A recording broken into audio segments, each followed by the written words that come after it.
All right, all right, all right. Here we go. Let me just set up the light real quick. Hey Miss, ik ga even kijken, ouwe. Ik zit echt kapot vol met opnames. Morgen waarschijnlijk ook nog. Dus ik ga je appen. 222. Let's take care of this first. That's step 1. This is step 2. And this is step 3. All right. No, that's not step 3. Hello, step 3. I need my other light before we can get started. My other light just disappeared on me. Let me reopen that app. What's going on, everyone? We're just going to wait for people to come in. DJ Six in the building. DJ Ash in the building. Earl Whiff is here. Miz. Ik ga je laten weten. Okay. So somehow my other Elgato light is not showing up here. Let me just see if we can get that up on the computer. Hello. Welcome to everyone on YouTube, on Twitch, on Facebook, on LinkedIn. I'm your host, DJ TLM. This is my DJ Q&A, my weekly DJ Q&A called Share the Knowledge. Ray Hammer Time in the building as well. Salute to you. Funny thing is, I've been in the studio for most of the day and everything was working just fine. So why won't my Elgato light show up now? Wow, no accessories found. Okay. Well, one is showing up. The other one isn't. I have a solution for that, though. We're going to do this the other way. That's what happens with a live broadcast. Now, normally I like to be all the way ready when we get it started. And now, let's see. Check, check, check. Edward, what up, man? We got DJ G5 coming in from Carolina. So, since one light is not working with me, we're going to take our DJ light. That's you. That's way too bright. I'm just going to bring that one in here.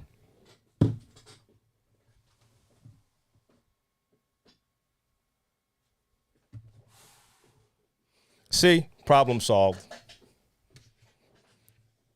I mean, I have plenty of gear here, so we should always be able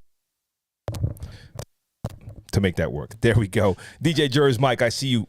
Mako DJ, what's going on? ORM TV, welcome back. Good to see you.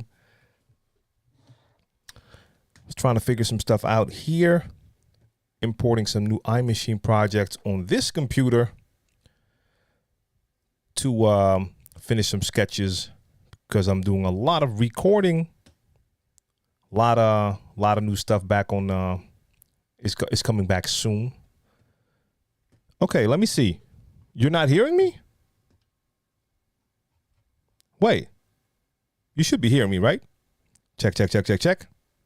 I see someone asking microphone is working, but I have to assume that y'all hear me, right? I can see it here. Okay. Pure Stack, salute. Chris on the mix, welcome. Kings and Queens Entertainment. And it's so dope because I've seen the name in the chat multiple times during streams, and now finally seeing a stream, I can actually see now that it is actually a king and a queen on the wheels. Love that. Great vibes. I was lurking. I had y'all on as a soundtrack, and I'm trying to do that more and more. I want to see as many of y'all as I can see and hear your streams to see what everyone does. And I'm also always interested to see what setup people are using, how everything looks, you name it. Because I just want to learn all the time. Sometimes I might see something and I'm like, that's cool. I should try to implement that. At the same time, I want to keep sort of a balance and not have like 6 million things in on screen. You know what? I'm going to tilt my screen a little bit. No, the other way. Webcam, let's go. Yeah. Get a little bit of that warm light in there. Yes. Mako DJ, yes, I'm using Restream to stream to all the platforms. That's for me, it's my go-to. It's been my go-to for quite some time. So I'm basically going straight into OBS for these streams, the streams that I'm doing right now, the Q&A streams. I'm sitting at my desk. I'm using a webcam called the 360 Insta 360 Link. Sorry, had to get that. And that goes into the computer, OBS, and then all I have to do is go to Restream. And for different live streams, I have different outlets. So yesterday I did my Sunday sessions, and for the Sunday sessions, I go to Twitch, Mixcloud, and Kick, and Twitter. And for the Share the Knowledge podcast, this one here, I'm going to my YouTube channel. That's the main channel, Twitch, Facebook, LinkedIn, and Twitter as well. But yeah, it works great for me. Also, the Restream chat app, that's the chat app that I'm looking at here. I can see all the people from YouTube and Facebook and Twitch and LinkedIn on here. Kick as well. Mixcloud, unfortunately, still not a part of that.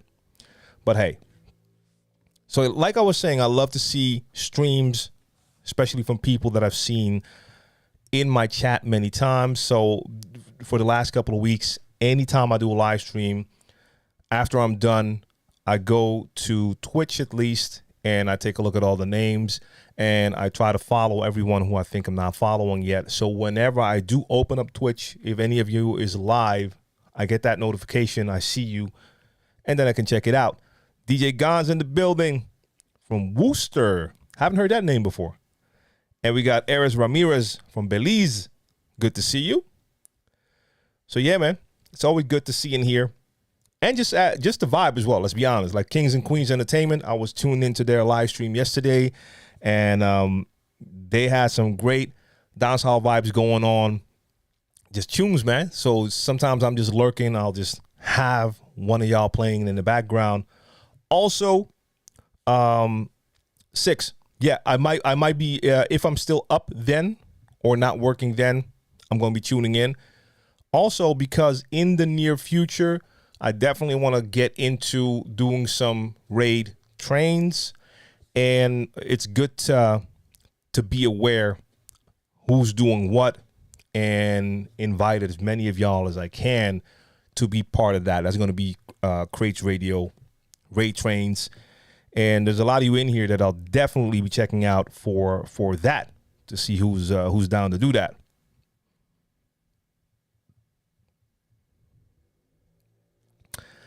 Earl Whiff, okay, right. Look at streaming after you. Don't have a schedule. And that is the one thing, like, especially for people who want to get into streaming, like a schedule at the end of the day will work the best. And then to be consistent with it so that people can, like, maybe once or twice, they'll just happen to run into your stream. If they like it, of course, that's a big factor. But if they like what they see and hear, then it's like, hey, okay, I got to remember this. So for me, with my Sunday sessions, I have to make sure I'm consistent with that so that people know, like, hey, I checked that last Sunday. I'm going to check again. Same with the Certified Bangers on Thursday to build that.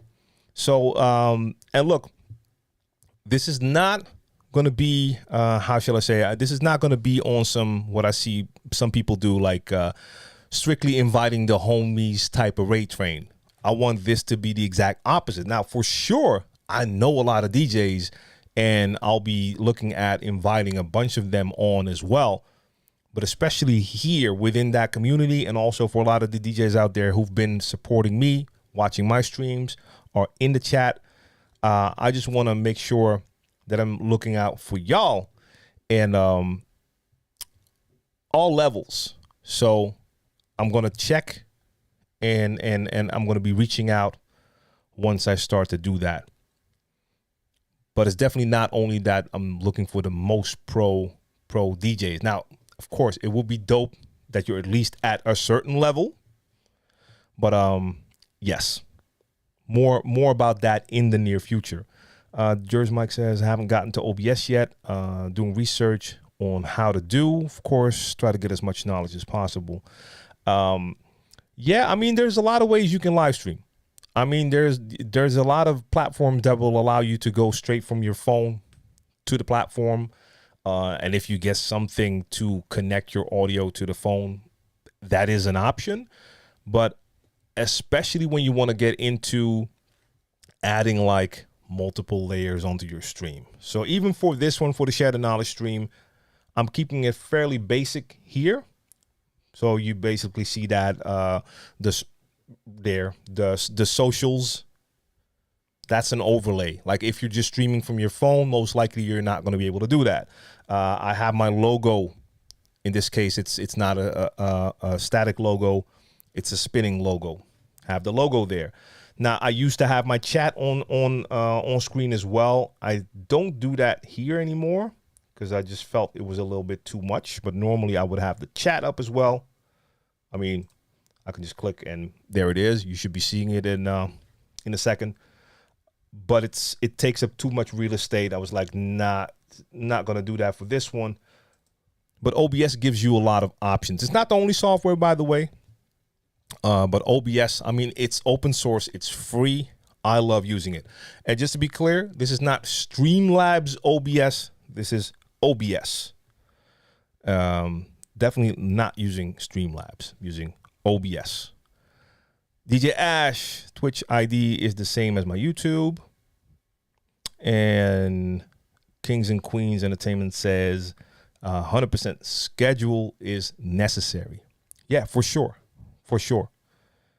That's the only way. And the schedule and consistency is so important. Win Williams, what do you think about the Hercules controller? I'm looking to get my hands on that. I have to assume you're talking about the T7 one with the motorized platters. I'm looking to get my hands on that to try it out. And I saw Mojax's video last week that there now is an InnoFader upgrade because some people were saying that the crossfader was kind of the weak link of that controller. So now there is a great option to basically upgrade that controller. And Six says, I think most people use the iRigs for phones. Yeah, you should. You should. If you're going to be streaming from your phone, which is absolutely a great option if you don't have other gear, because then you don't need a computer, you don't need extra cameras, you can use your phone. The audio has to be great. The audio has to be good. And if you're just going to go with the microphone on your phone, your audio is just not going to sound great. And I mean, I think that the base model iRig is like $50 or $59. That's an investment that should be worth it if you want to get into streaming from your phone.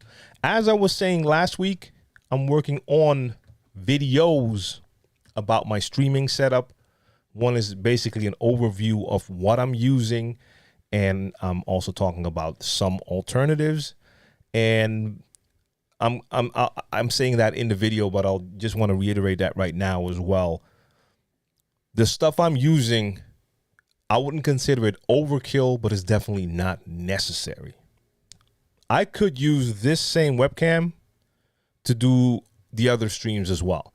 Now, of course, my main camera has better quality, but it's not as if you need a camera like that to do live streams. And I have a bunch of lighting, but I did not acquire that lighting to do live streams. It just happens to be that I've been into this content creator space for the last 12 years. And over the years, I've basically built my setup. Started with a certain camera, upgraded. Same thing with the lighting. Started with whatever light was available, slowly upgraded. I did that with everything I have.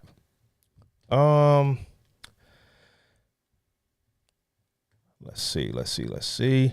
Yeah, Win Williams, that's the thing. Why I also want to test the Hercules, because of the fact that the motorized controllers that we know now have basically direct drive motors. And this one, the T7, is belt drive. Even though I've seen people do some stuff on it, I haven't seen like juggles yet.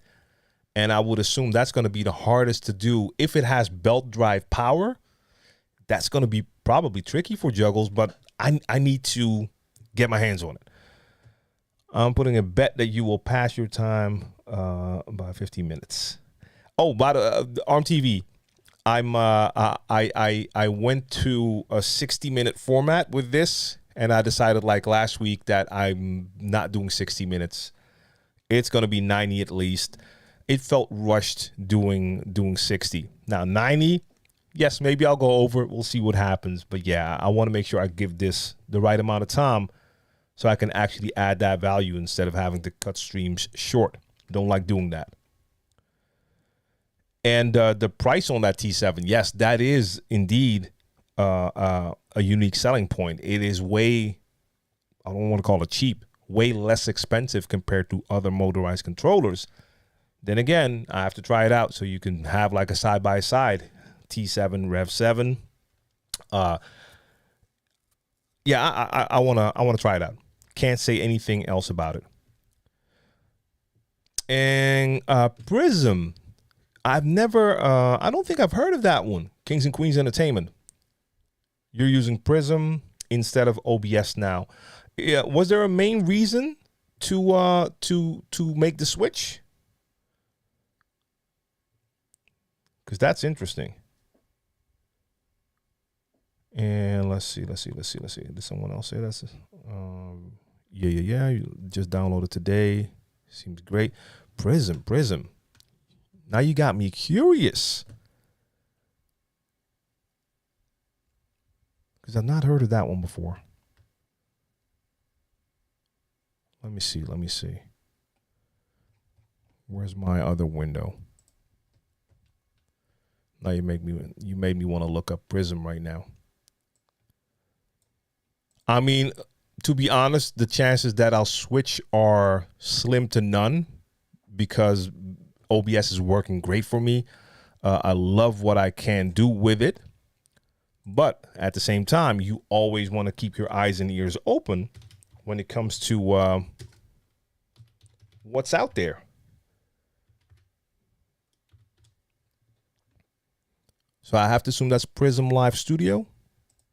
That's the one. Just going to pull it up in the background just to see what this is about. And Bob Patel wants to know how to improve sound quality in OBS. So Bob, what are you currently using? And so you're talking about the quality from your DJ set? Can you tell me how you have everything connected? I think that's a great place to start. It does the multi-streaming easier for mobile and all other things. Prism Live streaming easier for us. Okay, so for you, it's the most important thing because you're streaming from the phone. Was that stream that I saw yesterday, was that also from a phone? And Bob Patel, webcam. Okay, wait. So Bob, because we're talking about sound quality, we're talking about a music stream, a DJ stream, right? Because is the webcam also recording the audio, or is the audio coming from the webcam? Sorry.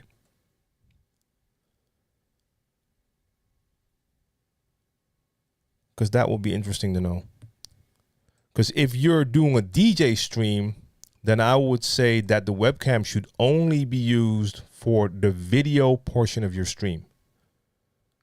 And the audio should not be. So if you're using the webcam for your audio, that is a problem. That's not going to get you your audio. That is the same thing as, okay, so audio coming from the webcam. Yeah. That means that the webcam's microphone, and those are not great microphones normally, is recording the sound from the room. So I don't know what you're DJing on, but I have to assume that the sound from your set is coming from speakers. And now the microphone on the webcam is recording the sound that's coming from the speakers in the room. That's not going to get you great audio. There's no way to make that audio sound good. So what needs to happen is you need to get the audio from your DJ set directly into your computer. That is the way to get the audio quality that you need for your live streams. So it's not about improving the quality in OBS. It's about getting better audio into your computer. Yeah, that is what has to happen. 1,000%. Let me first go back here. I'm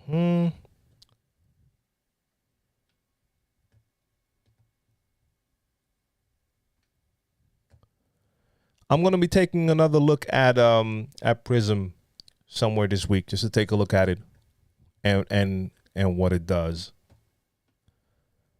But I'm already very invested in OBS. I mean, there's a ton of stuff I don't know about OBS yet, but that's the thing. Like, once you get into working with a piece of software and you start to develop your skills within it, learn how it actually works.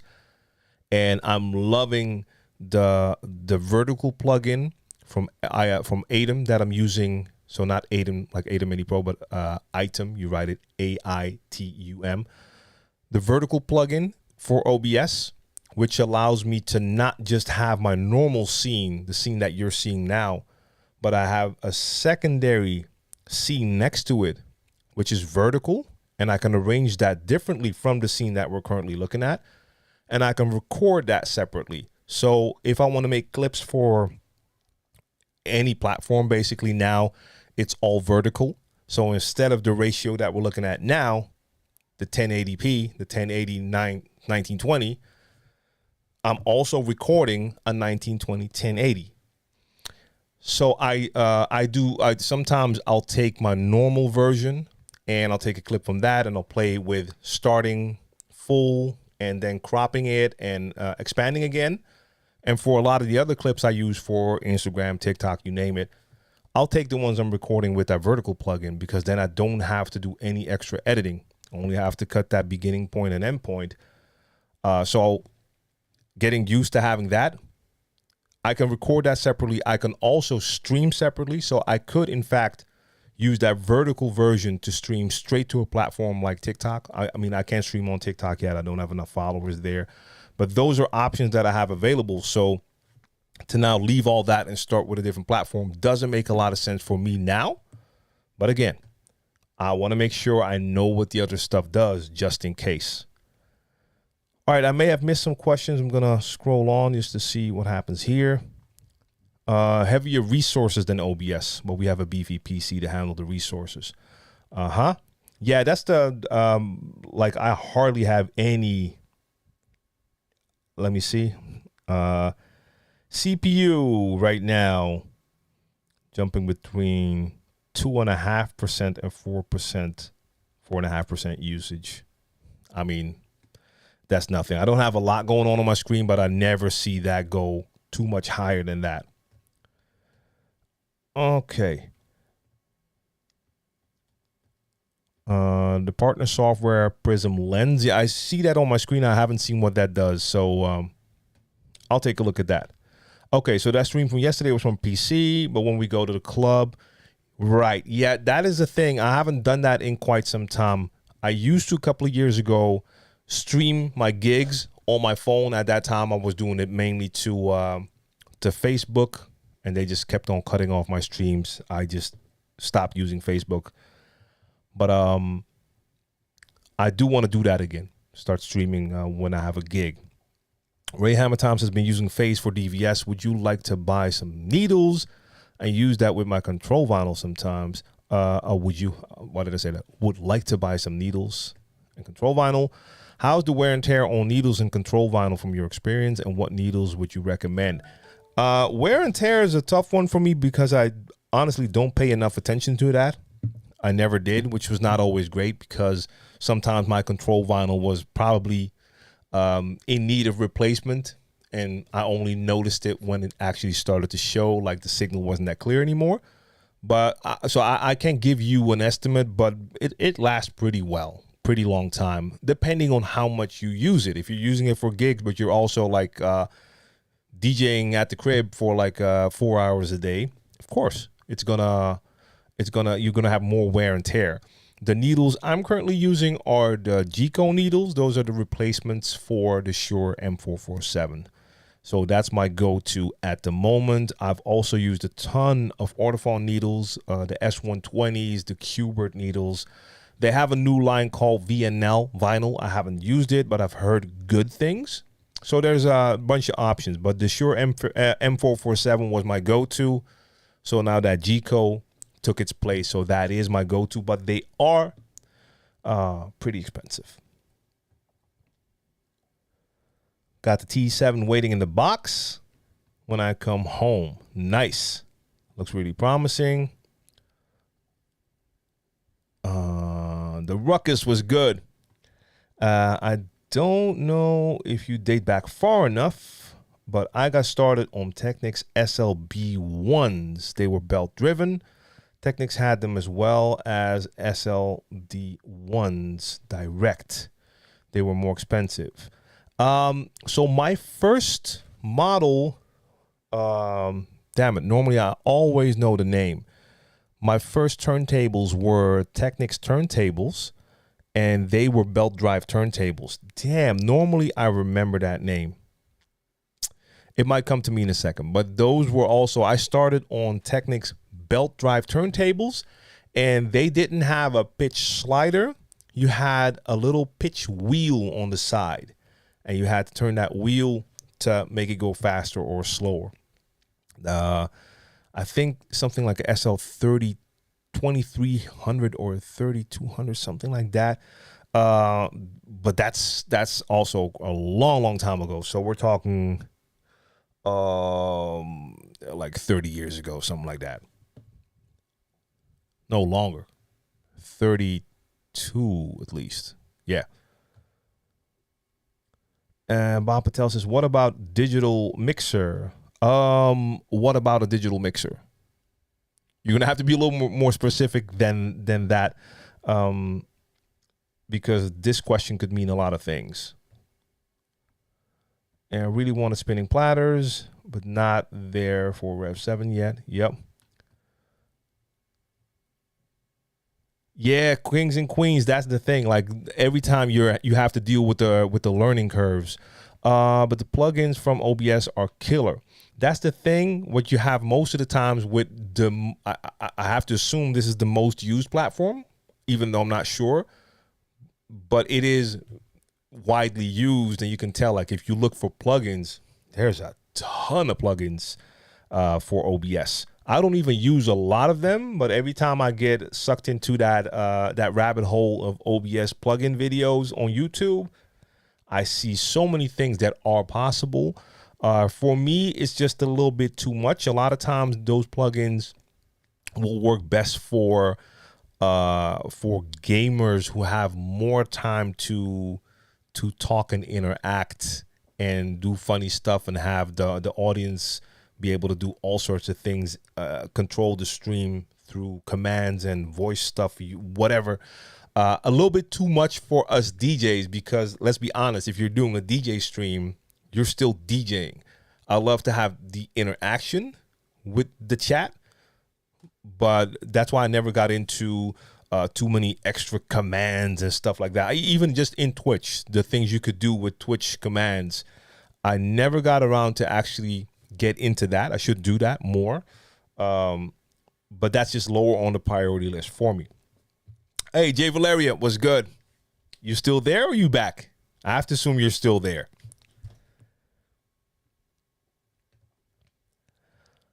And so 6, I don't actually have an opinion yet about streaming on TikTok. Once I have enough followers, I will definitely experiment with that. I haven't heard too many people talk about it, like DJs. So I don't know if and how strict they are when it comes to like the copyright, the guidelines. If people are able to actually stream music sets there. So I'd love to try it out, of course, just to see. Also to see what kind of interaction would you get there. Is the TikTok audience interested in DJ streams? So currently I have no idea, but I'm always willing to try stuff everywhere.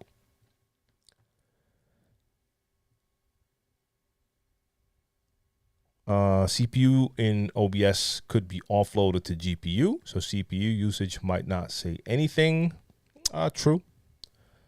And I mean, my computer can handle it either way. Like the CPU and GPU are very capable of running it. I mean, I spent a full, I think, a couple of years back.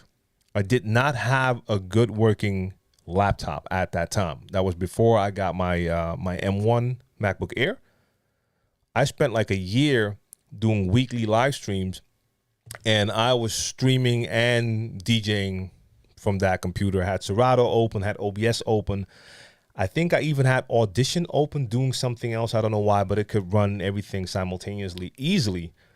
So yeah, I'm not worried about that. G0 says, I'm having some issues getting into bars and clubs. I've gone out to local clubs, handed business cards, sent DMs and emails, almost never heard back. Do you have any tips for getting more club gigs? I mean, I don't really. That's the thing, and I have to be completely honest about that. I'm not that heavy in the club scene at the moment, even if I was here, I still don't know if I could give great advice for someone somewhere else, because the way DJs get their gigs is going to be different in different places. But the one thing is, I mean, you've gone out to local bars, local clubs. You have to actually become a part of the scene. That is one of the most important things, though. So I don't know if that means that you just go to a club once, check out the club for a second, and then leave your business card, or are you there on a like weekly basis, checking out what happens there, also coming there because you like what happens there, so people actually get to know you. Make sure that you try to introduce yourself to people, but not just have it be like a one-off visit where you show up at a club and then give a business card. DMs and emails. So with DMs and emails, how many did you send? Because a lot of times you're going to have to send way more than one DM and one email to one person. And I'm not saying you have to spam them, like send like 20 at a time. But hey, sometimes like I've seen DMs, like even today, I saw a DM from someone on IG who I know on IG, and I read the DM. Then I saw that right above that latest message was an earlier DM that I'd never seen before from February. So people miss DMs, especially if they're more popular. Not saying I'm popular.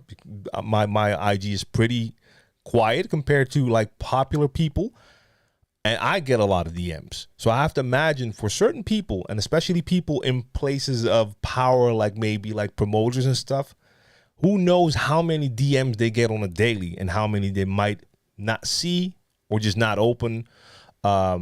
So you should definitely send more than one. So at least have like a follow-up or two. And if you still don't get a reaction, hey, but one might not do the trick. But again, if you go to bars and clubs, it shouldn't just be a one-off visit where you come in like, hey, cool, yeah, I'm a DJ, here's my card. Probably not going to work. If you're there more often and you become part of the scene, that will probably help out. But not just go to the clubs. Also try to have actual interactions with DJs, promoters. Again, I'm not saying that's a guarantee, but yeah, that is a part of it. That's why one of the reasons also why I don't currently have a lot of gigs and probably won't have a ton of gigs lined up. I'm not a part of the clubbing scene. And especially after the pandemic, a lot of organizations changed. So there's a lot of parties again, but also I see a lot of new names, new party names, other DJs that I haven't heard before. If I would want to get my foot in the door, I have to show up at those parties. Now, in my case, when I get to the parties, a lot of times I'll probably be recognized here in Amsterdam by whoever's doing it. It might be easier to connect, but I have no interest in spending my free time hanging at clubs to get back into a scene. I think that time for me has come and gone.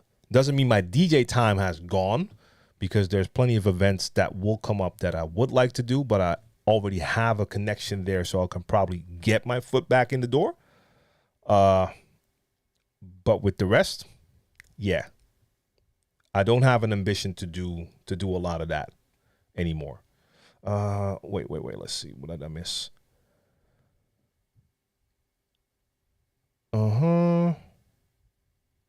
You still have to be wary of developing the habit of gently pushing the platter when releasing. That's the caveat of to using belt drive turntables. Yeah, I mean, I have to say it helped me though, because now when I get my hands on different turntables or even with direct drive, if you in my vinyl days, if a certain piece of vinyl wasn't that steady, because of the belt drive days, I was also used to having different touches, so to say. So I love the fact that when I got into direct drive, I could you can basically slam the side of that turntable to nudge it. But I also know how to be way more gentle, because with a belt drive, if you were scratching and you let that go with force, it shoots forward. So yes, you do get a more of a feel. I learned that on belt drive as well.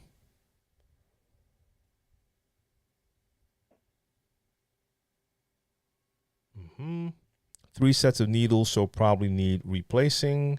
Cheap enough at $30 ish. Okay. And which ones are those at $30? And ARM just heads up, I do stream from my phone, and if you add a few pieces to the Apple device, you get great sound from it. I spent maybe $25. Y'all could check it out. It was yesterday. So, what are you using ARM to get the audio to the phone, for instance? What do you use? And Bob Patel wants to know my opinion on the Pioneer Rev 7. In my eyes, it is as close to a perfect controller that's out right now. I'm saying that because motorized controllers are my favorite controllers, and the Rev 7 has a layout that is perfect for me. So in my case, that is an incredible controller. I use it weekly. My last, 4 or 5 streams have been Rev 7 streams. Before that, it was a couple of Flex 5. And before that, it was a couple of Rev 7 streams. Sometimes I break out the turntables, but man, I love the Rev 7. Ruckus says the SLB ones also had that wheel. Yeah, man, that little wheel on the side to control the pitch. And you had to look at the strobe light, and then you could see, if the things aligned, you knew you were at 0. And when you turned that wheel, you could see the lights moving. I mean, something totally different than playing with some 1200s. What editing software do you use for the moving, zooming in out effects in your video? Okay, so those aren't effects. So I edit in Premiere. Adobe Premiere is my video editing software, but this works in any video editing software. So Shaky, you're talking about the clips that I do on IG, right? So the thing is, I record my streams as you see them on whichever screen you're watching right now. So these are normal 16:9 videos. I also have a vertical that I record, but if you see that zoom stuff, I'm mostly using this format, and I place that within a 9:16 vertical video. So that means that the video doesn't really fit into it. And if I want to fit the entire video into it, you have that small video in the middle with a large black bar above it and below it. So I zoom in and zoom out with that to create that effect, especially because I don't want to show it in the full width, because then it's very small. So I'm always zooming in, but I like sometimes to start with that full view and then zoom in, because it becomes bigger. It adds a little bit of animation to the and excitement to a clip like that.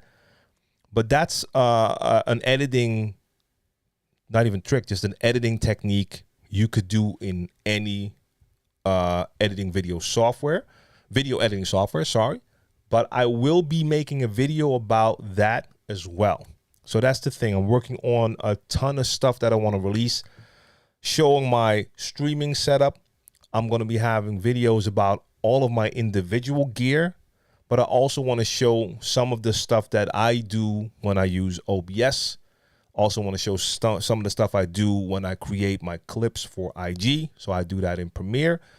So I'm going to be covering a lot of that stuff, because then there's a couple of things you need to know about using keyframes, and I have to show that in a video. And if you currently don't have editing software for videos, an incredible piece of software that I don't use, but I've considered making the switch, but it's a little bit too hard for me because I'm so invested in the Adobe ecosystem. But if you don't have anything like that, DaVinci Resolve. It's free. They have a free version and a paid version, but that free version is incredible. And it can do basically everything that their pro version can. Mind you, their pro version is like $300 once, and then you own it, compared to what I have to do with my Adobe software, because I'm paying a monthly subscription fee, but that's for all Adobe software. But you could look at something like DaVinci Resolve if you currently don't have video editing software, and you could do the same thing with that, with the zooming stuff. Original DJ Breeze, good to see you. And Sunny D, salute. Damien Chicago, what's going on? Man, Damien Chicago, every time I always see the notifications that you're online in my email, but I always see them when you're already done with your stream. So at a certain point, I'm going to be able to catch one. Marvin says, is Pioneer coming out with a new battle mixer with stem included? I have no knowledge of this, and I think this is important to mention though, because I'm not saying that you mean this, but I have seen a lot of comments about controllers, and it seems to me that there's a bunch of people out there who think that the stems is a feature in hardware, because I've seen people say, yeah, but that controller has the stems inside. And I'm like, no, it doesn't. All that the devices that are currently that have stem control on there, all it means that they have dedicated buttons on the controller that are used to trigger the software. I have no hardware here that has dedicated stem controls. Yet I control the stems when I use the Rev 7, when I use the S9, you name it. All I have to do is MIDI map it, or in some cases you can even use a secondary mode for pads to make that work. Urban Chef with that follow, I see you, salute. So would it be cool if a new battle mixer had stem control, meaning dedicated buttons? Maybe, but that would mean either we're going to lose some real estate, meaning so more of the mixer that is now currently empty has to get new buttons on there, or they're going to have to replace some stuff. And I don't know what you would want to, let's take, for instance, an S7 or an S11. Would you have to take something off or replace something to have stems there? I don't know. Or are we now adding another row of buttons because there's already plenty of buttons on there? So I don't think they wouldn't bring out a mixer just with added stem controls at the moment. I don't think that's something that would be in their best interest. But you never know. I have no knowledge of new hardware coming. By the time I hear it, it's already done. The consumer might not know about it yet, but then it's already done.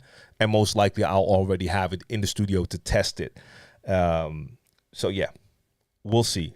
But it's not necessary. Jay Valeria, got you. Have a great last week there. Pure Stacks is doing a dinner dancing gig, and I'm starting to play the same songs. How do you adjust your mindset for something like this? Well, playing the same songs isn't necessarily a bad thing. So, for instance, if you play a lot of events where you play for a similar crowd, they most likely like similar music. And a lot of times you're not going to get around playing similar or the same tracks. Not everything, of course, but let's say you play a certain genre, that genre is going to have current hits. And a lot of times you're going to be playing the current hits. So if you have multiple events, most likely you're going to play those same current hits. Now, it's all about making sure you know what you have in your library. So do you, I'm not a fan of having like a million songs in your library. I want to have a minimal amount, but you have to make sure you have enough. So do you have enough songs that you could play something else? Because maybe you're stuck with the same folder with just a bunch of songs, and that's why you end up playing the same songs. So I don't know what your situation is when it comes to that. Now, a mindset thing, I don't know if it is, but maybe you're just playing it too safe, that you know that this worked last time, so you're doing the same thing. But I don't know. I can't look into your brain to see why it happens. But it's not always a bad thing. Now, if you know, like, hey, man, I've played 40 gigs, and I'm playing the same stuff every time, then you just need to reorganize your crates and get different songs in there. Maybe even force yourself to play different songs by just eliminating certain options, taking some songs out, even if it's just for a couple of gigs, just put them out or put them in a different folder that you don't plan to use unless all people request that song. You don't want to delete it from the computer, so you still have it, but focus on using different crates for that gig. That could be an option as well. Might be late reading this because this is already a while ago. So Dragon Model said going offline. So you're probably already offline, but peace anyway. DJ 312 is in the building. Any plans for future SSS? For the people who don't know what that is the Super Saturday Session. Yes, but long term. Actually just recorded a new Saturday Sessions video. The Saturday Sessions videos are coming back, but that Saturday Super Session is just a ton of work for me personally. So that is something I only want to take a look at once I have my content back to a consistent flow. So getting content out on a weekly basis, everything that I want to get out. Once that is all the way steady and I feel like I have it going on in a good flow, maybe at that time I'm going to say like, hey, let's go. Because it's not something that I just stopped doing because I don't want to do it, but it just takes a lot of time. So for the people who haven't heard of my Saturday Super Sessions, have I done 9 and it's that 10 is up now? That might be the case indeed. I have my Saturday Sessions. I haven't done them for a while, but I have a ton of them on my YouTube channel. Basically, those are interactive scratch videos where I play a beat, then I start scratching for a couple of bars, and then I stop, and then you at home playing the video can scratch for a couple of bars. And you can either do the same thing I'm doing or just do your own thing. Then after a couple of bars, I come back in and I do some scratches again. Then it's your turn. So we're going back and forth. At a certain point, I'd done a bunch of the Saturday Sessions videos, and I decided to do a Saturday Super Session where I invited everyone who wanted to join to send me a video scratching over a beat that I have selected. So I would upload a beat. Everyone could download that beat. They could do a set amount of bars. So most likely I told you can do 8. And at a certain point, I brought that back to like 4 bars of scratching. Make a video of yourself scratching for 4 bars and send it to me. And then I would make a selection and I would put all those videos together and turn it into a giant scratch compilation video. I love the end result. It's a lot of fun to see people from all over the globe doing scratches on all sorts of gear, but it takes a lot of time for me to go through the selection process, go through the editing process, you name it. So if you've never seen one, make sure you check out my YouTube channel, DJ TLM TV, and check out the Saturday Super Sessions. And yeah, it should be 9 parts already. And it's cool because some parts are like 5 years old or longer. And you have DJs in there, like at a certain point, you had a young kid in there. named RC3. Now I see him this year competing in the DMC battles in the US, and he's like this tall. So those are dope things to see. But there is going to be another one. I just don't know when. And 312 has been in those videos. So it would be great to do one again. And G0, I appreciate that super chat right there. Much appreciated. Bob Patel says, what are the ways to handle song requests when it's not part of a playlist?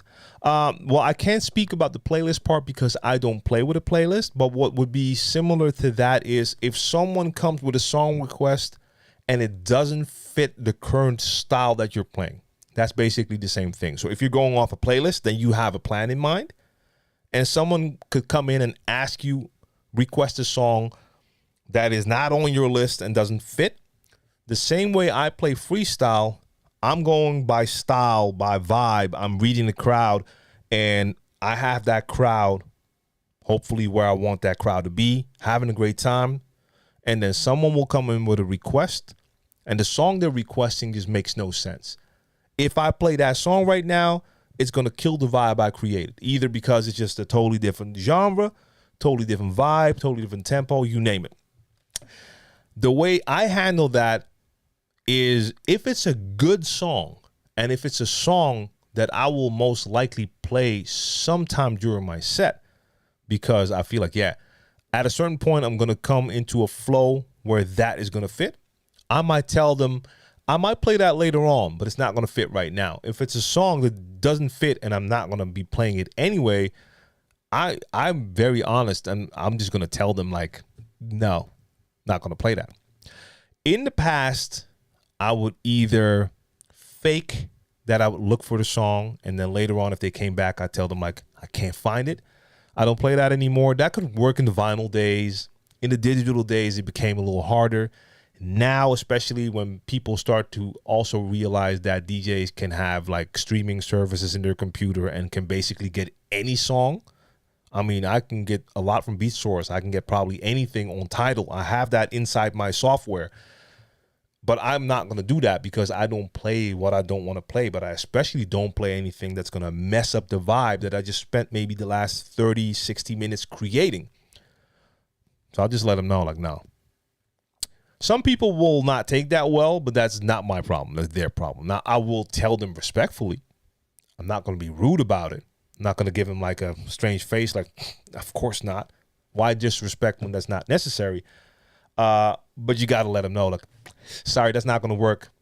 What I do sometimes, though, if I know there's a DJ playing after me, I might just tell them, like, I don't know. You can ask that DJ, but that's just a little inside joke with certain DJs just to send people their way. But no, honesty is going to work best. Like, don't make a big story around it. If it doesn't fit, then it doesn't fit. We're not jukeboxes. People need to understand that too. We're not there to just play whatever they want to hear. G0 says, we're so spoiled with technology today, I couldn't do half the things with straight vinyl. Hey, facts, man. Like, anytime I do a live stream with all vinyl, for those who've seen my streams, every once in a while, I want to make it more recurrent, like monthly. I do a vinyl set. The last one I did on August 11th to celebrate my birthday and celebrate hip hop's birthday, I did a 6-hour vinyl live set. And yeah, once you put the first, second record on, it's always that immediate reality check. Like, okay, no cue points, no loops, no instant doubles, nothing. It's all not here. So, Oxen Brand Music, I see you with that follow. Salute. So as soon as you start playing vinyl, you get pulled right back into like reality of, okay, this is DJing with just me and the record and no extras. And I love it, though. It's a great feeling. I love playing with the vinyl. I always run into songs that I hardly ever play anymore. But it is a big switch. It is a big switch. I would never want to go back to the days of having to just play vinyl and miss out on all of the great tech that we have right now, especially like with stems. I have so much fun blending with stems, doing stuff on the fly. You can't do any of that with vinyl, but playing with vinyl is a different kind of fun. If you come from that era, it takes you back to that era. And it's always a good feeling, but man, it's different. It's different. DJ Vinyl Touch is here. Good to see you. Earl Whip says Serato Control from Gear from Music. Yeah, I assume that they sell it for sure. DJ Elegance in the building. DJ Happy. And DJ Happy says, what are your thoughts on the Hercules about a drive controller? Okay, so we were talking about that earlier. I really want to try that out, but I haven't tried it yet. Especially interested to see or to feel how the belt drive turntables feel. I just saw something come by. What was that? That was another follow, I think. Hey, it doesn't show up here. Why not? Someone just followed. I'm going to find out who that was in a second. I have to scroll back up. Sorry. TLM, no love for Rain 1. No love, but no hate either. I have never played on the Rain 1. But that being said, the Rev 7 is without a doubt my preferred controller, simply for the layout. That's it. The layout alone is it for me. That's why nothing can compare to the Rev layout when it comes to controllers. For me, personally, that is the way I normally play with vinyl, with a scratch mixer in the middle, with performance pads in the middle. That is what the Rev lineup does. The Rev 5 does it. The Rev 7 does it. I said I played with the Flex 5 a minute ago. That was the Rev 5. Sorry about that. But the Rev lineup has that layout. That is it for me. So the Rain 1, I am pretty sure that I could have a ton of fun with it. I'm pretty sure that the platters are going to feel great. I have to assume they feel pretty similar to what was on the NS7. That was an incredible controller. So I have no doubt that I could rock with that for sure. But I love the Pioneer workflow, onboard effects, and that layout. To me, nothing can beat it. But that's why I always add to me, for me. It's all my opinion, my experience. Oh, Rev 7 is a beast. Look to love and feel. Yes, sir. Vest. I hope one. Boo premiered DaVinci Resolve for the win. Like I said, DaVinci Resolve is incredible. We have it. I installed it for my son, for my youngest son at home, because he needed some video editing software. So I have it there. I've had a minute to mess around with it. But again, at the moment, I'm still so into Adobe's ecosystem.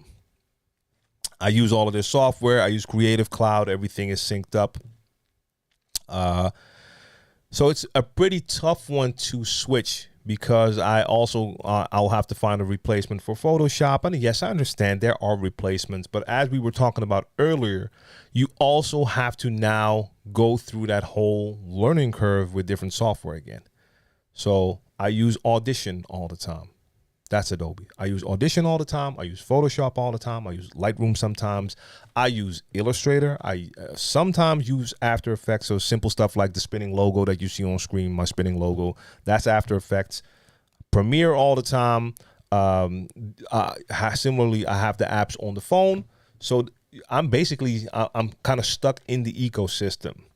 But at a certain point, I might find enough replacements for the software I currently use and make the switch. But at the moment, I have so much stuff going on, I can't afford it to now, in the middle of everything that I have going on, switch video editing software. That would kill me. I know exactly what you mean. I have little interest in being in the club these days unless I'm the cat playing the music. Catch 22, got a network. Can't network if you aren't out there. Yeah, that's exactly it for me. Now, if I had the ambition to be out there in clubs playing every week, I have to. Then I have to go out, be out there. I have a name here.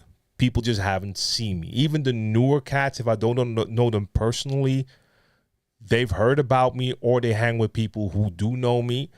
If I come to some of the parties consistently for a while, I can probably get spots here and there and get more gigs in no time.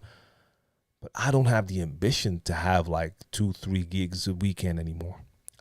I just don't.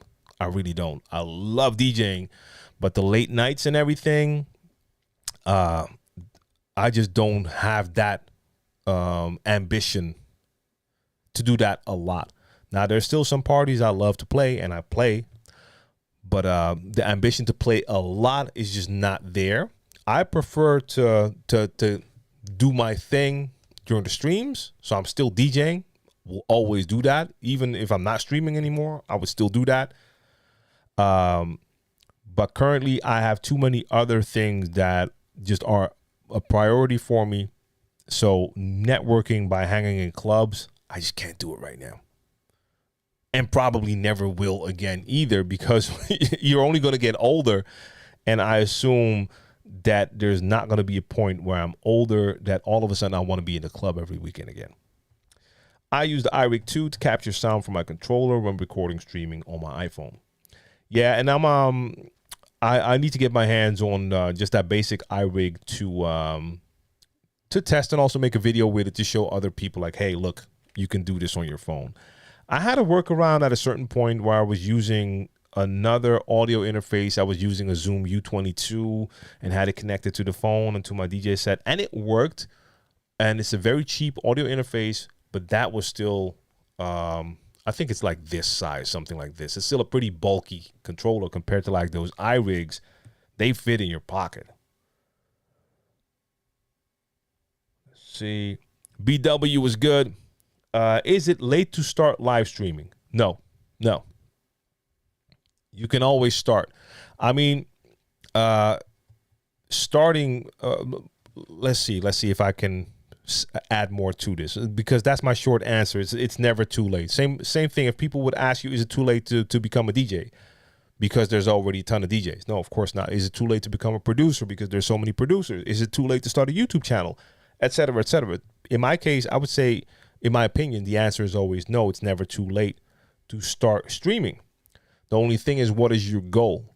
If your goal is to become successful with live streaming, it's going to take a ton of work, consistency, and on top of that, networking and promoting to see if you can turn that into something bigger, because live streaming is a lot of fun, but becoming like building an actual fan base is a lot of hard work. And I know there's a lot of people in the chat here who live stream, who know it is not easy to gain an audience.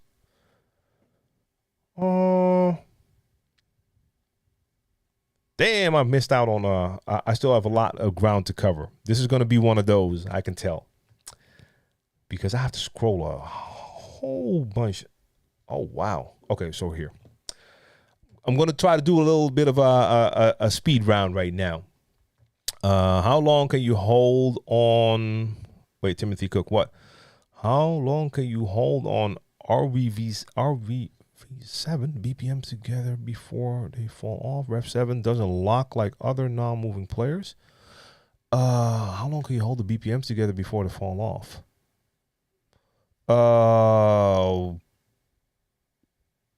Honestly, I have not done a comparison, because you said the Rev 7 doesn't lock like other non-moving players. I don't know about that. I don't have an answer for that, because I do not play genres where I do long transitions. So my transitions are most likely only going to be 8 bars at most. Sometimes I'll do stuff and loop something up and have something play together a little bit longer, but mostly it's not going to be that long. And I DJ by ear, so I'm always listening anyway. And sometimes I might have to do a micro adjustment. So I don't have an answer for you there. Sunny D says, salute from the Def Jam fam in LA. My second day catching you. Yeah, I saw you yesterday as well. I just want to extend a huge salute. So great to see you twice in 24 hours. And I'm here every Sunday, every Monday, and every Thursday. Yeah, and hopefully I'm going to be in LA again next year. Last time I was there was like 2016 or 17, quite a while ago, and that was my first time, and I was only there for like a day or two. Oxygen Brand said DR is where I do all my editing, so that's DaVinci Resolve. Love every bit of it. Yeah, and the fact that it's free is crazy. Exactly. That free version is not like some limited version. That is like fully fledged, everything on it software. And I think the pro features aren't even that interesting for normal, let's consider us normal consumer type users. Kden Live is good open source too. Haven't heard of that one either. So I have to look at Prism, and now you say Kden Live. So Vinyl Touch, I'll take a look at that one as well. Let's see. Switch from Final to DR, so that's Final Cut Pro. Took a quick second, but easy to get around. Mixmaster G in the building, and you've been in the building for like 20 minutes now because I'm, as you can tell, I'm way behind again. For those that don't know, make sure you tune in to Mixmaster G tomorrow for his AMA, especially if you're into the DJ software side of things, Tractor, audio conversion, you name it. And one day I want to have Mixmaster G just do a crazy scratch set.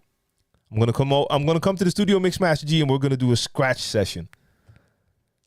Last time we did a Q&A session. Next time we got to do a scratch session. Okay. Let's go. I said speed round. It's not a speed round yet. Urban Chef. Yes, I saw you with that follow. Love. MIDI map is the key for sure. Yes. Map stems to the DJM S7. Yes. Same here. Mixmaster G says the Denon Prime 4 Plus is supposed to do stems standalone in beta. I heard something about that. I'm still not clear what that means, but again, technically it's not the hardware doing it, right? It's still the software in there. But yeah, I understand that's a different scenario.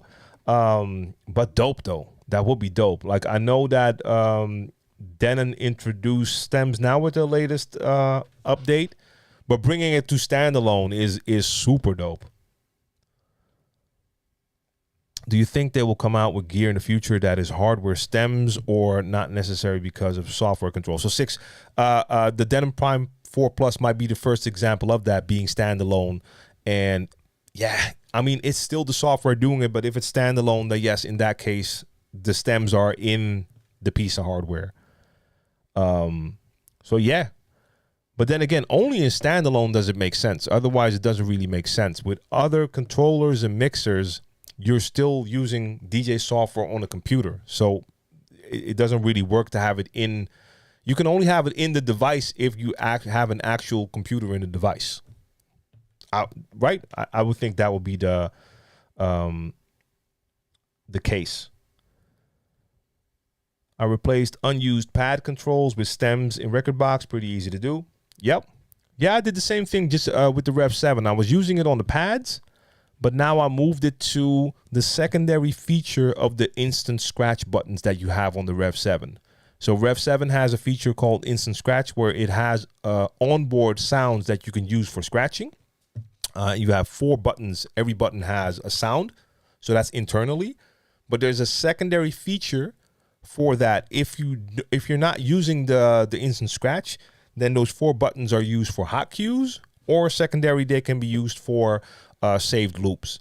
So I just took the saved loops for those buttons. So every time I have the Rev 7, I just set those buttons to saved loops, and they are now my stem control. So I can leave my pads for my hot cues and samples and use the other buttons for that.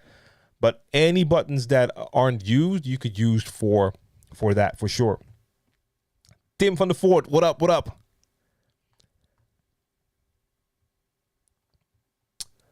There's one, I'm going to get it. There's one little like fruit fly here. I keep seeing it and it keeps evading me. Damn it. I like to prep crates, use them for a bit and then delete them and build another one to push myself to keep creating. I love that. I mean, that's a great way to push yourself. I would say, though, even though you delete that, I have to assume you still have the music that was in that crate on the computer, right? You can still access that. The reason I say that is just imagine you have gigs and you have a crate that you're using. There's a bunch of hits in there that work for that crowd. Next time you have a different crate, but there's one of those hits and a ton of people want to hear it. You know it's going to work great. You might want to still be able to access that, especially if it's like a current hit. Then again, I'm not saying that you always have to play all the current hits, but I would want to make sure I would have something like that standby so that I could at least get it if necessary. Ray Hammertown, what are your main reasons for mostly using Serato?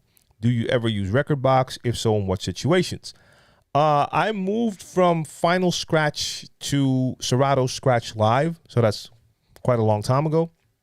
For those who don't know, Final Scratch was basically the first one out. It was a collab between Native Instruments and Stanton. Stanton did the hardware, Native Instruments did the software.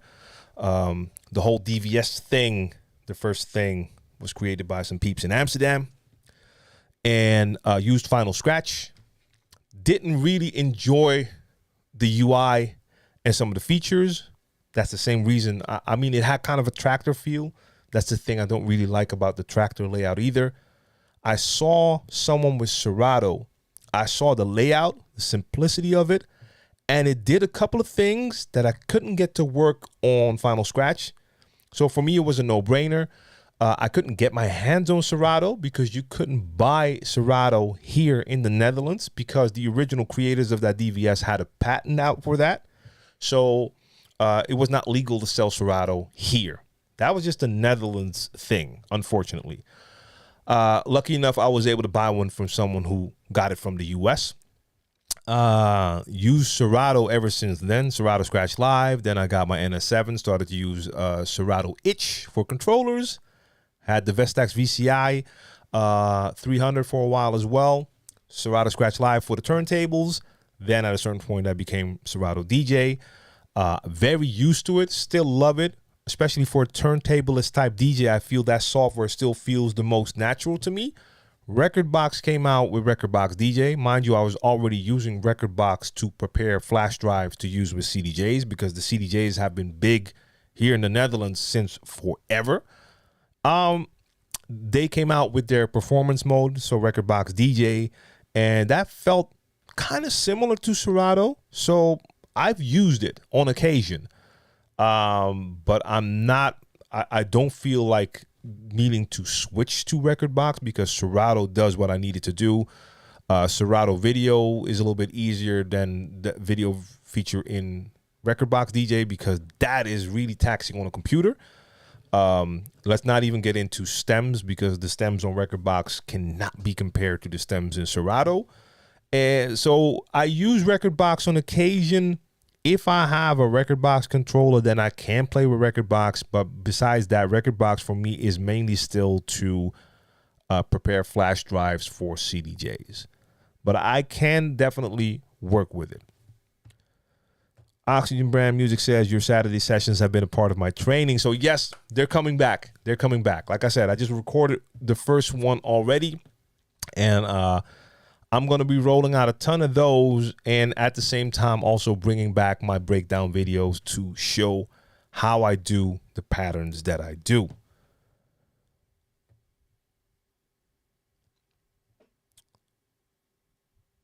So G0, I'm seeing this way later. You're probably already gone. Again, thank you for being here.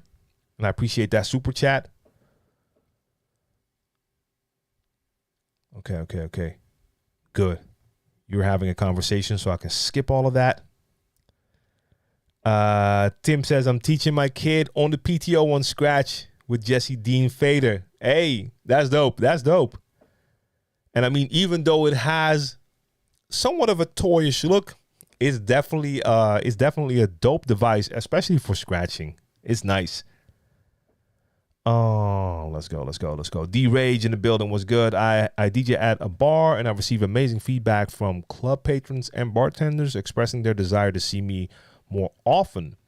The club manager hasn't reached out to schedule despite this recurring issue. Advice. Well, if the patrons and bartenders are telling you how much they like you, I think the first thing you should do is, especially the bartenders, but also the patrons, tell them to tell the manager. Make sure that the crew, like the people who work there, let their manager know, like, hey, when he's playing, the people really like that. The patrons like that. That's good for business. We have a great time working when he's playing. I think that's where it starts. Now, of course, you can try to also talk to the club manager about this, that you'd love to play more and that you see that you're getting amazing feedback. But I think it will work well if the actual people who work at the venue can also let the club manager know. That's better than just coming from you, hearing it from the bartenders and even patrons. Some people struggle with no. Actually, most people do. Hey, Oxygen Brand, I understand. Like with the request, right? Yeah, but I can't change what I'm doing because I might hurt someone's feelings. Like a lot of people, I tell this all the time, especially when it comes to requests. People are only thinking about themselves. I don't blame them. They don't have the insight we have as DJs. They're not thinking about, okay, this is what's going on in the club. Cool, this is the vibe. Let me ask something that adds on to this. No, they're just thinking about, I like this song. I want to hear this song. Not giving a damn about what's happening around them. Same way you're never going to please everyone. So you could play a banger and have 99% of the people going all out crazy because you played the right song. If you look long enough, you're going to find that one person that's standing in the corner giving you the evil eye, just standing there with that absolutely most ugly grill looking at you like, oh, you're a terrible DJ. You know, the first time it happens to you that someone either gives you a look or comes up to you like, oh, I don't like the way you play. You might feel that like, oh, damn. But at a certain point, you start to realize like, yeah, you're never going to please everyone. And I'm just reading my crowd. And I've had it happen that someone just came up. I've said this before, and a lot of you've probably been in a similar situation where some chick will come up to you, give you a look already, and ask you, can you play something I can dance to? When the whole dance floor is packed and people are dancing. In her mind, you suck. You haven't played anything she likes. Imagine if you would empathize with that. Like, oh no, I need to make sure I please her and play something she likes. When you see you have the entire floor going. So you can't please everyone. It's not going to happen. DJ LA was good. Again, my apologies for people that I'm only responding now. I'm going through these questions. Sometimes I give these long-winded answers and then I run and I have to catch up.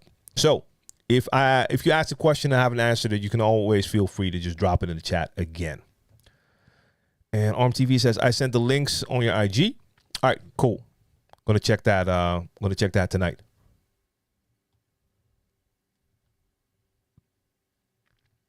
Keep in mind for the chat, you have to have 1,000 subs to be able to live stream through the phone. For TikTok, I know. Is that for other platforms as well? I haven't even checked. What about host requests? Yeah. I mean, I've been in that situation as well. An Oxygen Brand. I appreciate that follow, by the way. I keep saying Oxygen. It's Oxen Brand. My bad. Sometimes your brain just goes there. You see a couple of letters and your brain just fills in the rest. But I can't fill in oxygen when it says oxen. That's my bad. So Bob Patel, host request. I've been in that situation as well. You get booked by a person. That's what you're saying, right? Like are you saying the host or the promoter, by the way? The host as in the MC or the person like hosting the party? Whatever the case may be. I've had MCs as well who were like, yeah, play this track, play that. I let them know pretty quick, like, bro, let me do my thing, you know?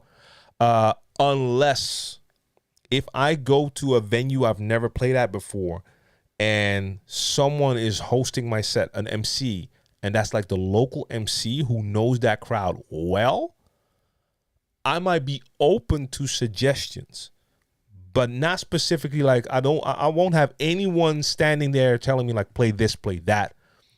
But it's always wise to keep an ear open. Like, yo, man, let's say that the host will tell you like, yeah, man, they're absolutely crazy about dancehall here.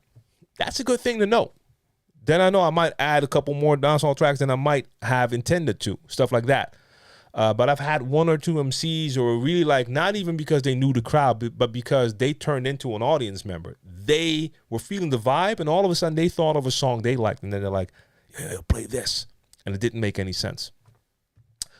If it's the promoter or the owner of the club, some people will say, hey, man, that's the person paying you, so you should do it. I tend to disagree, but I'm not just going to blatantly say no. But let's just say I'm playing a party and rocking the crowd, and the owner is now asking me to play this. And I understand it also depends on basically your level in the game. The years that I played here, I consider myself to, I value myself high enough that I feel that I can even tell an owner like, yo, I'm going to fit it in somewhere for you, but let me rock this first, do this first, because I have a vibe going on. I'll try to make some sense out of it. I'm not just going to just as soon as the owner says, yo, play this song, I have to play this song, I have to please the owner. I can't do it. I know a lot of DJs will. I can't do it. That's not me. Can't do it. But I can also understand if you're more in the starting phase of your career, you really want to get into the scene, you got your first time playing at this club and the owner asks you to play a song, I can understand it's going to be pretty hard to say no. And maybe it's in your best interest at that time to say yes, because it could maybe secure a second gig if the owner likes you. I understand that. For me, just personally, especially now at my current age and years in the game, yeah, I'm a stubborn MF when it comes to that. Private parties are different when it comes to requests, though. Still boundaries, different dynamics. 100% agree. 100% agree. Yes. Let's say, and I don't do a lot of them. If I'm booked to play at a wedding and the bride has requests, that's a different story, yo. This is your wedding day. I'm playing whatever you want to hear.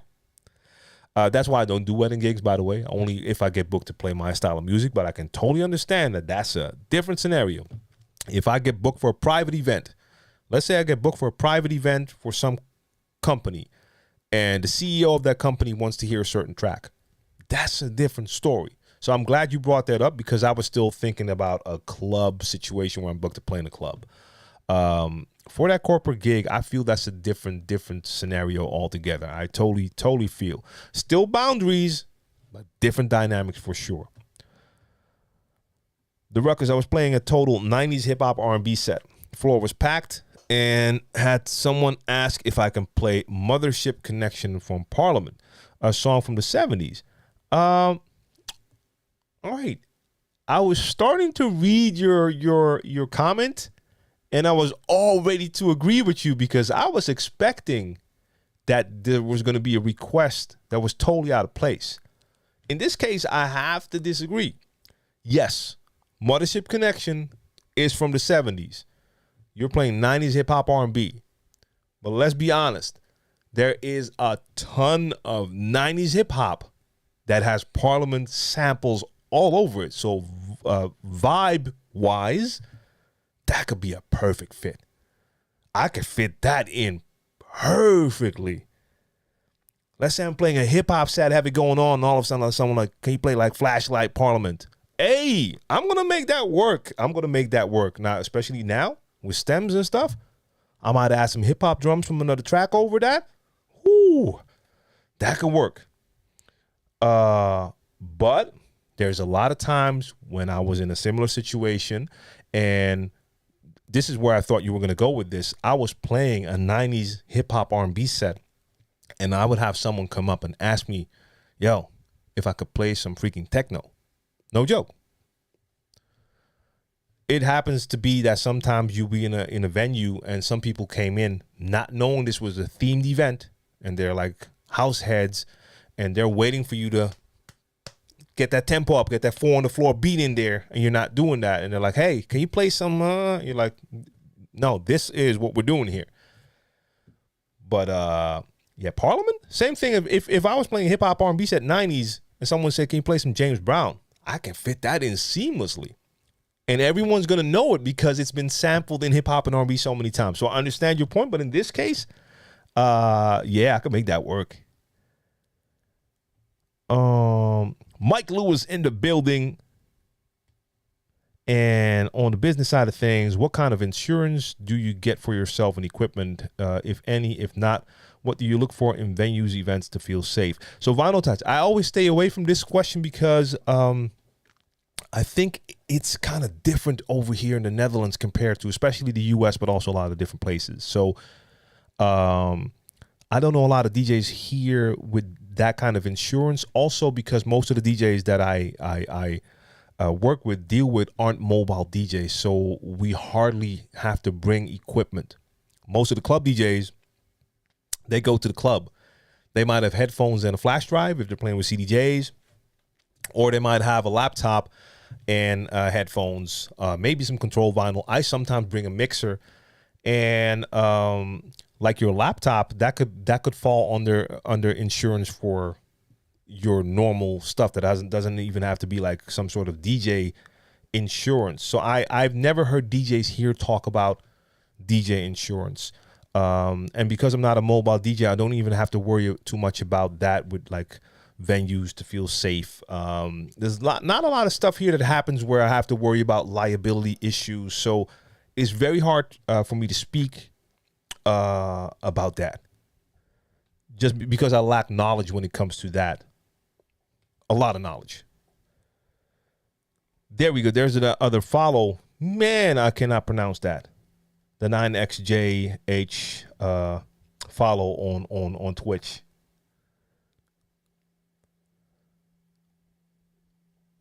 Let's see.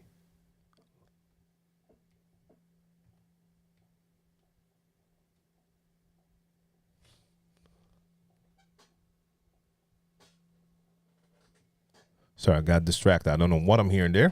Heard something through the headphones. All right, G5, sorry. Do you think it's a must to upgrade to the Flex 10 from the DDJ 1000, being that you can MIDI map stems to the 1000? There is no reason to upgrade from the 1000 to the Flex 10 unless there's something on the Flex 10 you feel is absolutely missing. So like you said, the stems, that's not an issue. You can just MIDI map that. Now, the Flex 10 does have the nice little EQ trick where you can assign an effect to just a stem. I said EQ, but you can assign EQ or stems to, no, sorry, I'm saying it wrong. EQ or effects to a certain stem. So I can apply an echo just to the vocal. Even though the whole track is playing, you're not just hearing the vocal, but I can apply an effect to just the vocal, something like that. It's a small trick. But if someone was like, oh, I have to have that, then maybe that's a reason to upgrade. But overall, the 1000 was their flagship. Now the Flex 10 is the flagship. It has a couple of features that are different. But if your 1000 is doing the job for you and the stems are MIDI mapped, I don't think you should upgrade. Bro, you got to try the RX 1200 VST. Jesus in the Panel Gland says the RX 1000 VST. It's an emulation of the SP 1200. And it's spot on. So an emulation of how the SP sounds, or are we talking about an actual a plugin that shows you like an SP? I don't know if that's the case, then I don't know if it really is something for me, because I just do all my stuff in Machine, and I am really into that workflow. I'm looking it up as we speak. Show me what it is. Where is it? Looking it up right now. Sampler instrument based on. Okay, so it's a sampler instrument. Yeah. So I have to assume that it emulates the, if you use that as your sampler, that it emulates the SP1200 sound, right? Sandbox tool, one of a kind sampler. All right. I might have to take a look at that. So I haven't heard of this one. So I'm going to leave this page right here so I can take a look at it after the stream. So I appreciate that. Yeah, and $29 is a great price. That's definitely not the issue. Use a cheap MIDI controller to control stems and be happy with the 1000. Well, I mean, that's not even necessary. You could just MIDI map it. Vest says New Year's resolution, switch to DaVinci. We'll see.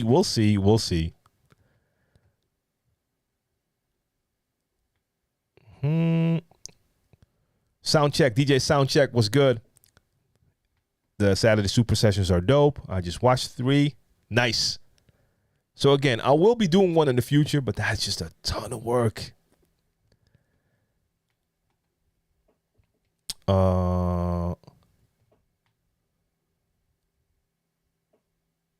Okay. Trying to go through this a little faster. I'm going to leave that conversation up to y'all.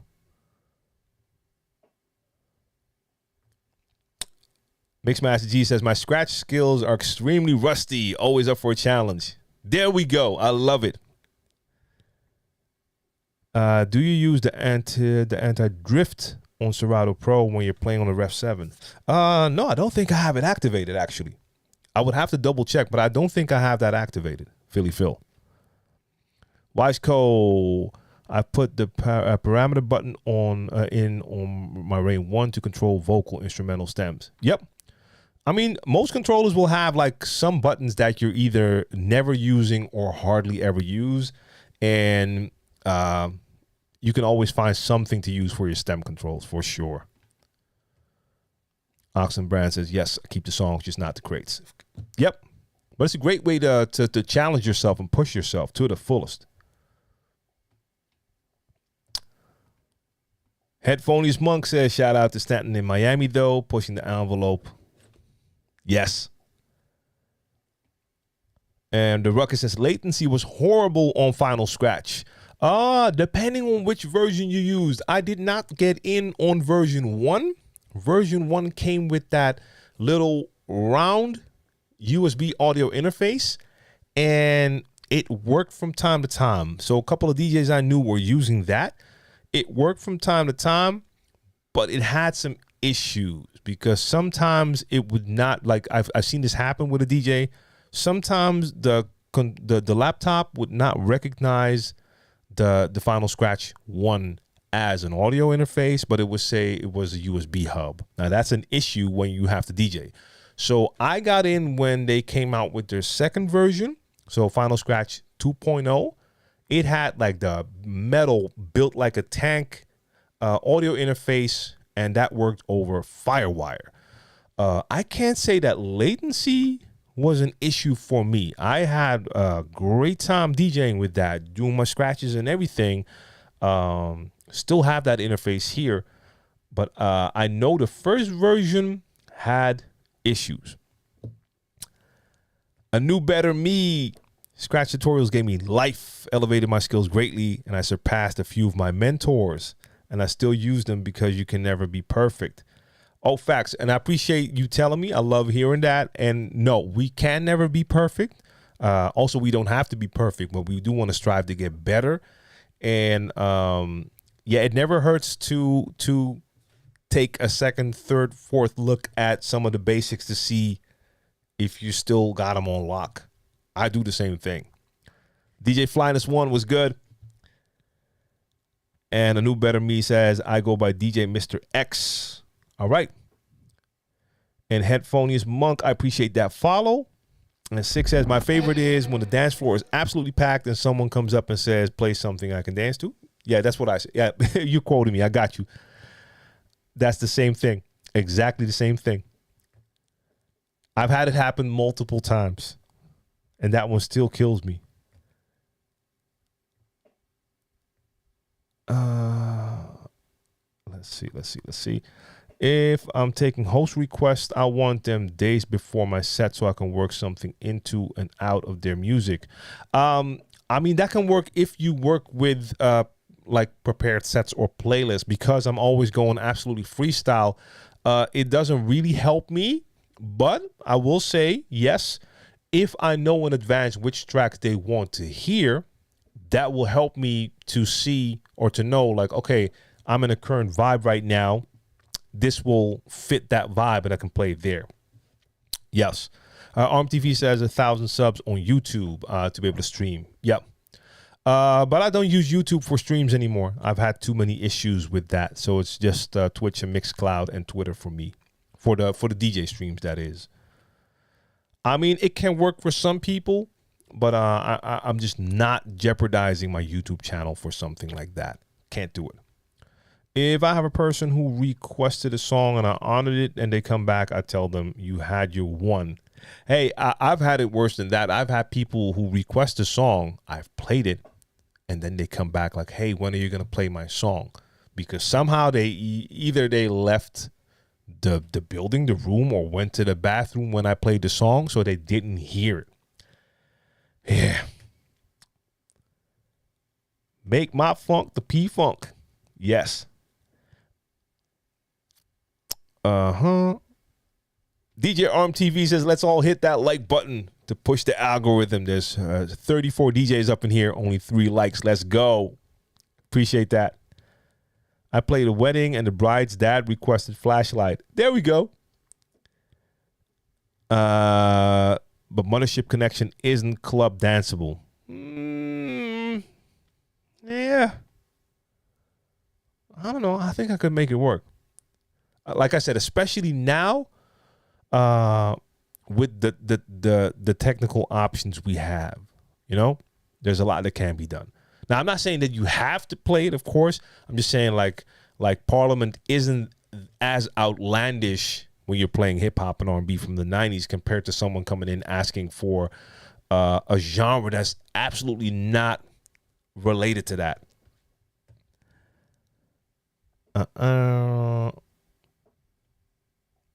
Peace up. One in the building was good.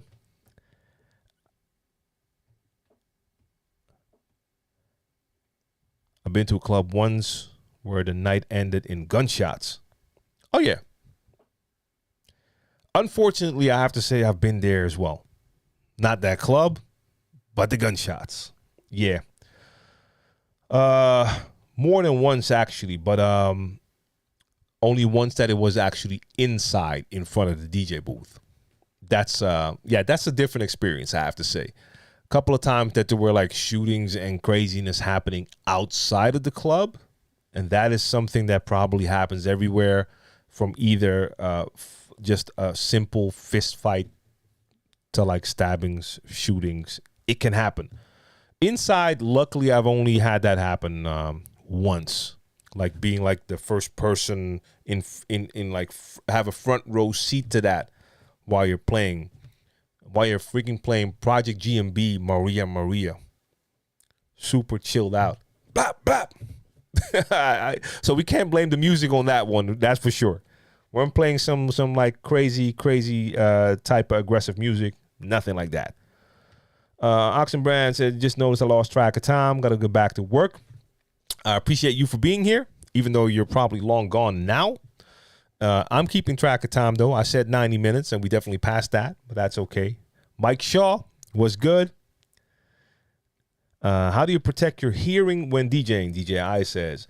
That's a great question. Now, look, I would say that it's always a good thing to have a set of earplugs, preferably get some custom made, so that you have protection there. I'm not saying that you have to use it.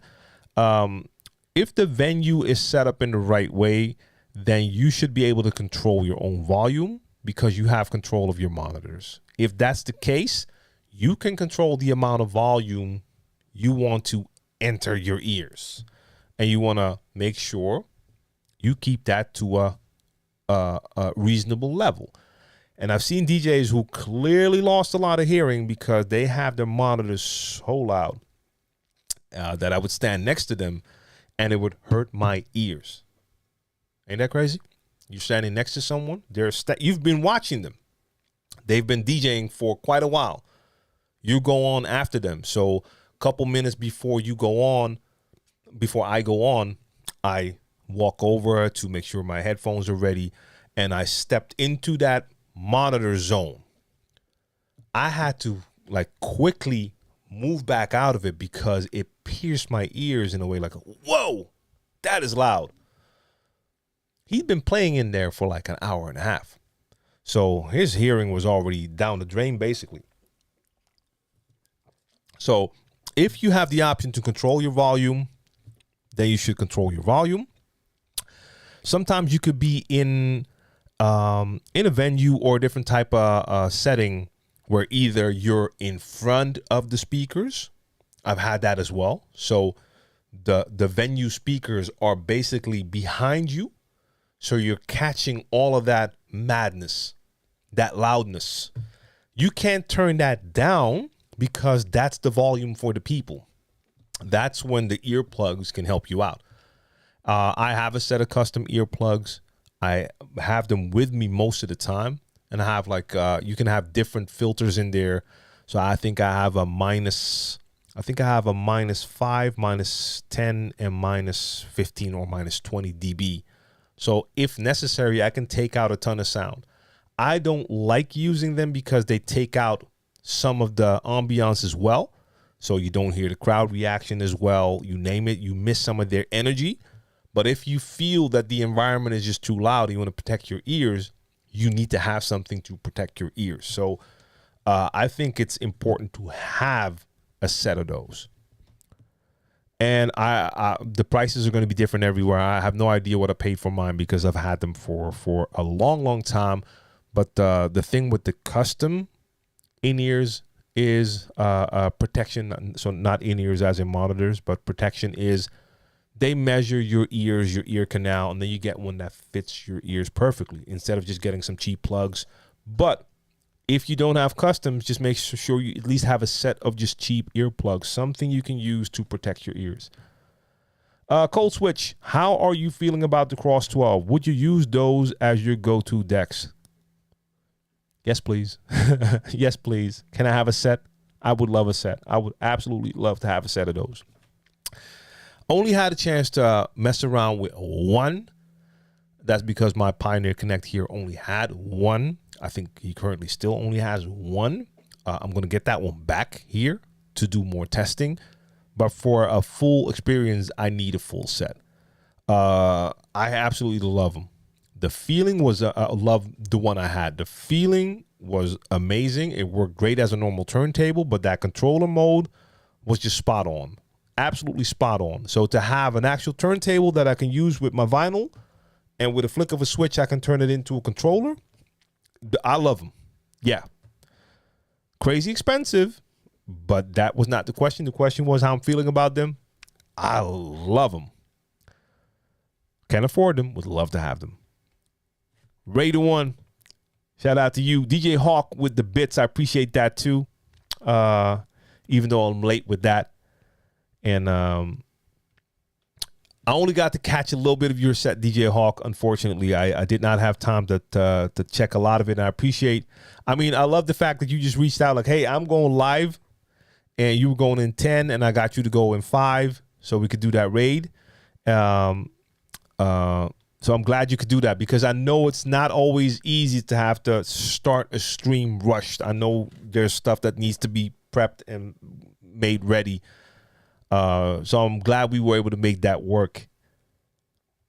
Standby Tam says, I want to offer promotion of your channel. Viewers, followers, views. The price is lower than any competitor. The quality is guaranteed to be the best. Auto on. Incredibly flexible and convenient order management panel. Everything is in your hand. Turn it off, on, customize. Go to dogehype.com. Yeah. I understand this is spam, guys. Trust me. I'm just like, all the stuff with like the fake followers, fake views. I understand it still works in certain situations, but I have to hope that at least we're at a point now that more brands and companies start to understand that they have to take a closer look and not just look at the superficial numbers. I don't see any advantage in like buying a bunch of like followers or views. I see it a ton on Instagram though. Like I've started to like look at more DJs, follow more DJs. So anytime someone follows, if I see it, I'll take a look at their profile. The only reason I do that is because I love to follow DJs now to check what they do, but I'm only following DJs who actually post that they're doing stuff. So I want to see DJing. So shout out to all DJs who follow me. I check a lot of your profiles, but if you only have pictures of yourself or even just pictures of venues, that's just not interesting for me to check. I don't need to see your photos, but any DJs that I see either in a venue or at home doing some, doesn't even have to be scratching, even if they're just doing like mixing and stuff, cool. Or if they're showing actual footage, especially like mobile DJs, I love to check because I'm not familiar with that field. I don't know enough about it. And they show actual gig footage. Cool, love to check that. But my point is, by doing that, by checking a lot of your IG profiles, I still see so many DJ profiles, and then they have like 65,000 followers on IG. And then I take a look at their last or at like 10 of their posts. 3 likes, 10 likes. F it, even if it's like 50 or 100 likes. That doesn't add up. It doesn't add up. I'm at like 28K now. I know the amount of views and likes I get. I can see other channels of legit DJs with a lot of following, and I can see the amount of likes and views they get. So when I see a lot of these DJs and they show like they have like 30K, 60K, 80K followers, and you see 0 legit engagement, how does that help? Unless maybe you can fool some brands like, hey, look, I'm a successful DJ. Look at my followers. But I hope that brands are now clicking on profiles and actually taking a look at some more. So for me, this would never be interesting. Sorry, little rant. Did not have time for that rant because I'm supposed to catch up on questions. But it is what it is. Thanks to your advice, I'm not using the DJM 9. To Fen 3000s and the Pioneer XP2. I have pads and effects for days. I also get to use stems with no problems. Yeah.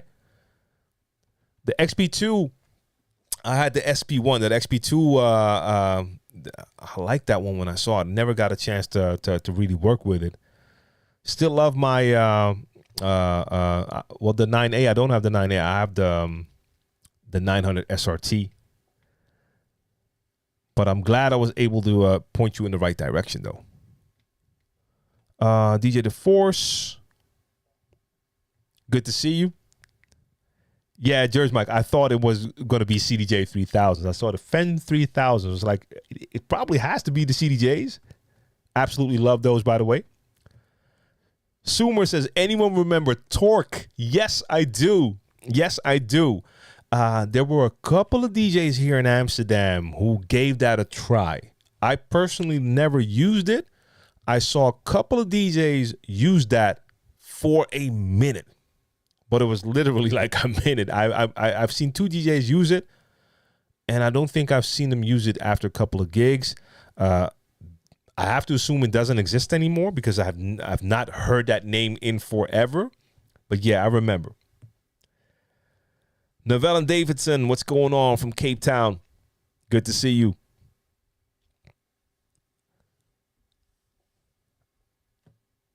And let's see. Fat Boy Hurst in the building. Record box Pioneer controller. Is it better to load tracks through USB stick or external hard drive? Or is there no difference? I don't think there's really a better if you're using something like a CDJ. If you're using a controller, then you're not using USB sticks, right? Or am I misreading the question? Like when I hear Pioneer and USB stick, I have to assume CDJs. If we're talking about record box and a Pioneer controller, then we're talking about your laptop. So then I don't think you would be using a USB stick. If we're talking about CDJs, I've seen DJs do both. Some DJs use an external hard drive. Some use flash drives. to me, a flash drive would make more sense because it's just more portable. So I can really bring like headphones and a flash drive. I'll bring 2, by the way, if you're using CDJs, just to have a backup. Let's see. Arthrosis says, and they also heard the audience. Probably missed something before that, or is that about the? Are we talking about ears? And DJ the 4 says, I use sound canceling headphones to protect my ears. Ooh, okay. I haven't tried headphones like that for DJing, but is it like I said, a DJ what type of headphones are they? Which ones are you using? I have some noise canceling headphones. I just don't know if they would be great for DJing. I have the Bose, the Quiet Comfort. What is that? Quiet Comfort 35, something like that. QC 35, I think it is. Mixmaster G, either will work, but remember that you need to export tracks from record box to the storage, or they won't be prepared, and in some cases not usable. Okay. You can get good ear protection. That's not custom, but very good. Made by Atomic. Okay, I don't know about that one. Is that available online as well? They make earplugs for all other companies. Okay, got you. I just don't know if customs are that expensive either to get. Don't remember what I paid for mine.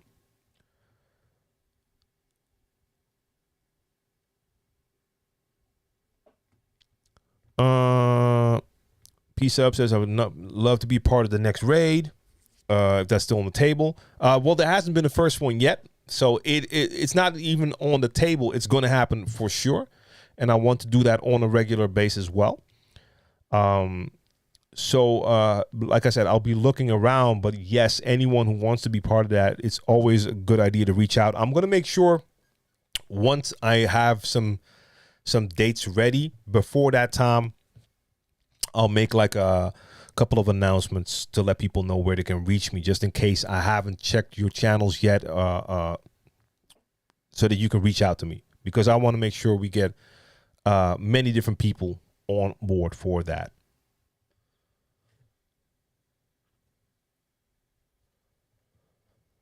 All right.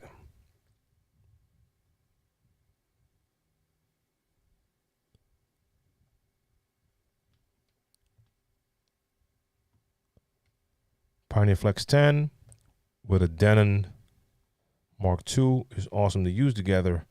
Denon Mark II, but which Mark II? Which Denon?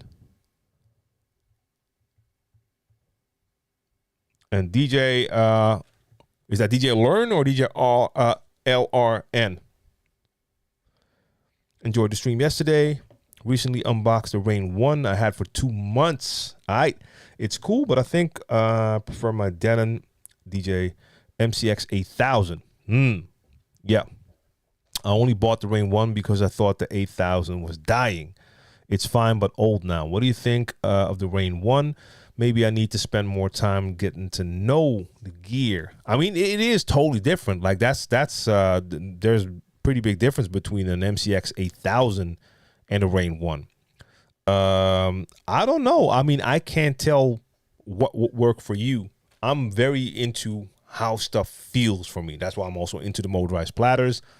But feeling is important for me. But I don't know. If you have it there, give it a try for sure. Try it a little bit more. Fatboy Her says the HD25s are industry standard headphones.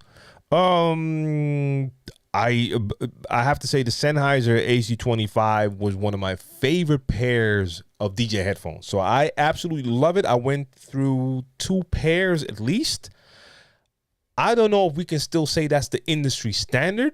And the only reason I say that is because I don't see them very often when I see DJs anymore in like years.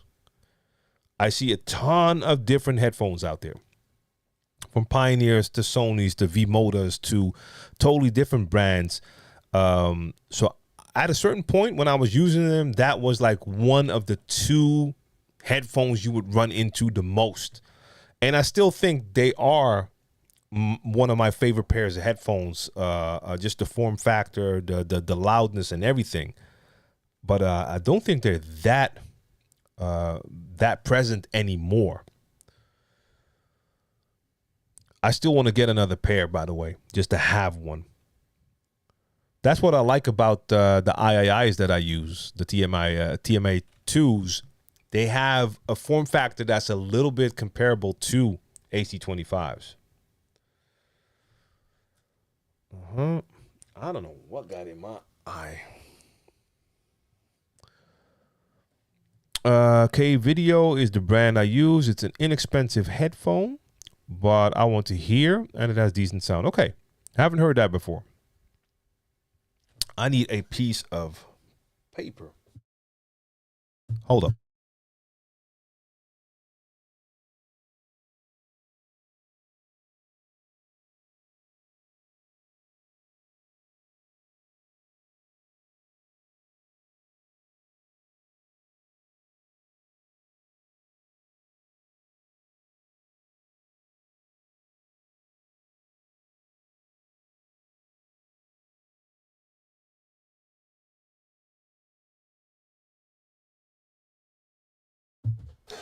All right. It's great to see I'm like at the bottom of the paper tissue. I'm at the bottom of the chat, so that means I'm where I need to be. That's a great thing. Have you done any reviews on audio interfaces like the Focusrite boxes? No, I don't think. Have I ever done one? Maybe a very long time ago when I was like showcasing an old setup of mine. I've used Focusrite before. I've had a Focusrite Sapphire and 2 different versions actually. First a smaller one, then like a rack version. Currently I'm using, in the studio I have my Apollo Solo that I'm using, UAD. And at home, I have also, it's not an Apollo, it's the Volt. It's their newer line, small USB control audio interfaces. So I haven't done that. It is something I'm doing like I said, I'm going to do videos about all the gear, like separate videos. I will be covering my audio interfaces as well. Maybe after that, I can get to a point where I can do more, but then I would have to actually get some stuff over here to review. Let's see. Pioneer HDJs have a lot of sound deadening material for queuing. I still have my HDJ 2000 Mark IIs. My Mark 1s are dead. The Mark IIs I still have. And hey man, Gons, I mean, I know it's Amsterdam, so when I say paper, you can go that route, but no. Just some tissue paper. So yeah, I used the Pioneers for a long time as well. And I mean, I'm never getting rid of those, even if I don't use them for DJing anymore, because I have a very special set Pioneer at that time, released a limited amount. Well, released. They made custom versions for a bunch of different DJs out there where they laser etched the names onto the headphones. So I still have a set of DJ TLM HDJ 2000 Mark IIs. So that's a keeper. You just got to keep that in the collection, All right. We made it a 2-hour show, and I have to get home. But I want to thank y'all for tuning in. As always, I'm here every week.